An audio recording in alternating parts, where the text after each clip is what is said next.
Well, welcome to Sullivan's Projects. Ben Month Review Part Whatever on July 23rd, 2016.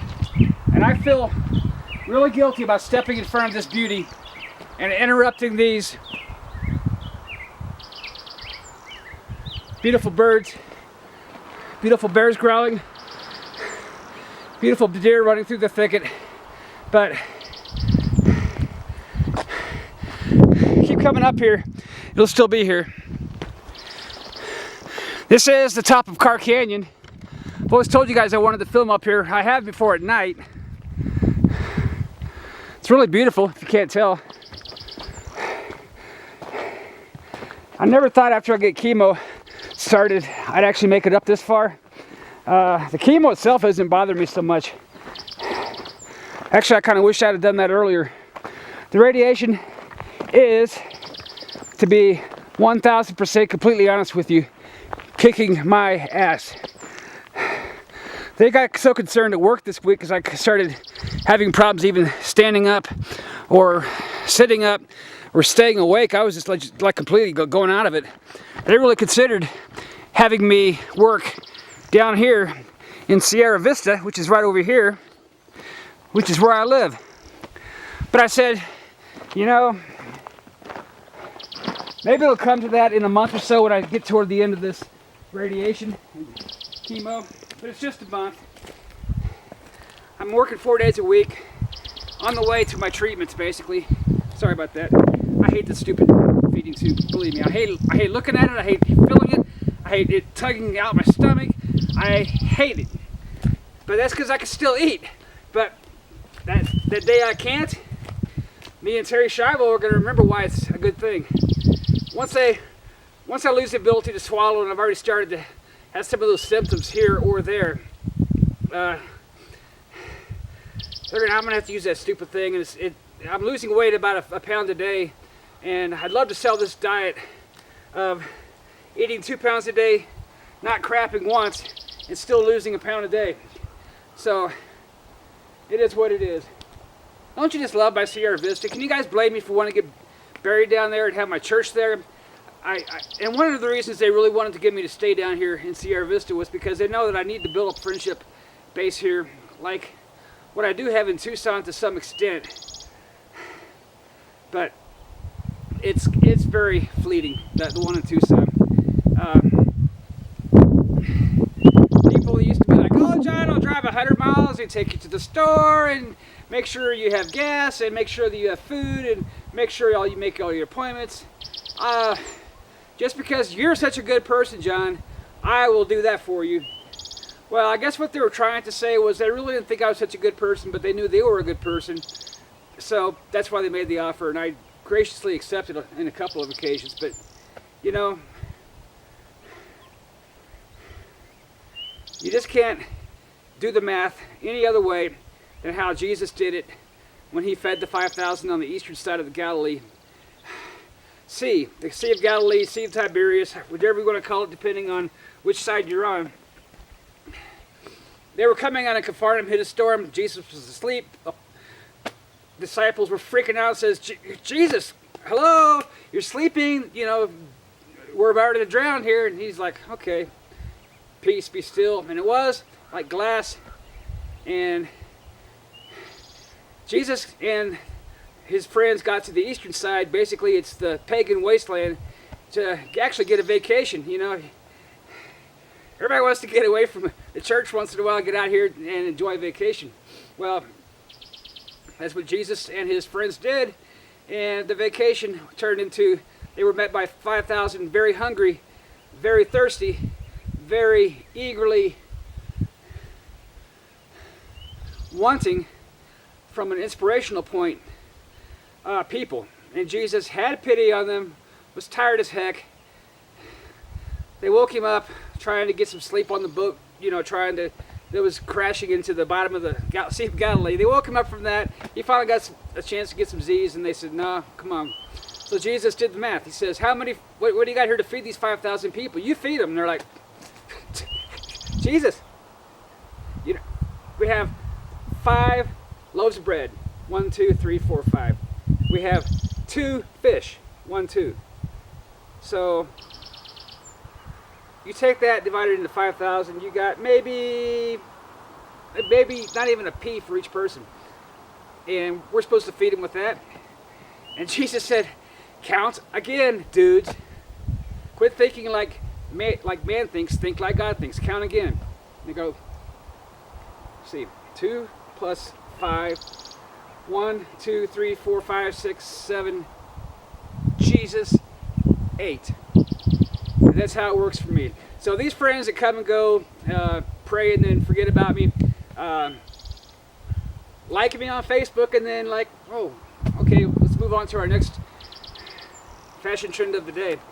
I don't let that bother me. I'm actually kind of glad people are getting back to normal. Some of the people that were my best friends are now like, hurry up and die, John. You know, I have a friend that's trying to get that job you've been taking, and your productivity really kind of sucks right now. So come on, let's get the show on the road here. And that's actually kind of refreshing to me that people are brutally honest, like I demand of them. Really, I just don't like fake. I like real. And if that's how people really are feeling, I can handle that. I'm cool with that. I can deal with that. That is what that's what helps me to get through my abnormal circumstances, is to have a normal life around me, even if that includes relationships as they really are with family and friends. I do have some friends and family who I've decided myself I will have nothing to do with until they get off their pot. A pot is just, there's no condoning it. I just had to put my foot down and say, it's a real simple choice, guys. You just got to decide what your priorities are. I'm sure you're good people, but you're living this culture of paranoia and escapism and not facing reality, not going to the doctor, probably pissing blood, but you're like, oh, I got my fill. No. Every day you're on pot is a day you're forfeiting a valuable God-given day in life. And like Paul Stanley said, you can sit here and go, wow, man, the bark on the tree is really cool, dude. You know, you can pull that crap, but it's not going to work for God and it's not going to work for me. I only have so many days left in my life, and I have to decide who's going to be in that life in those limited days. And anybody who wants to be in my life and choose to be in my life to the point where I am a priority, they're going to give up the pot, okay? They're going to give it up. They're going to quit selling it. They're going to quit driving 100,000 miles to get it. They're going to quit lying. They're going to quit cheating. They're going to quit denying life, God, and family. They're going to get off that stuff because that is just blowing your life.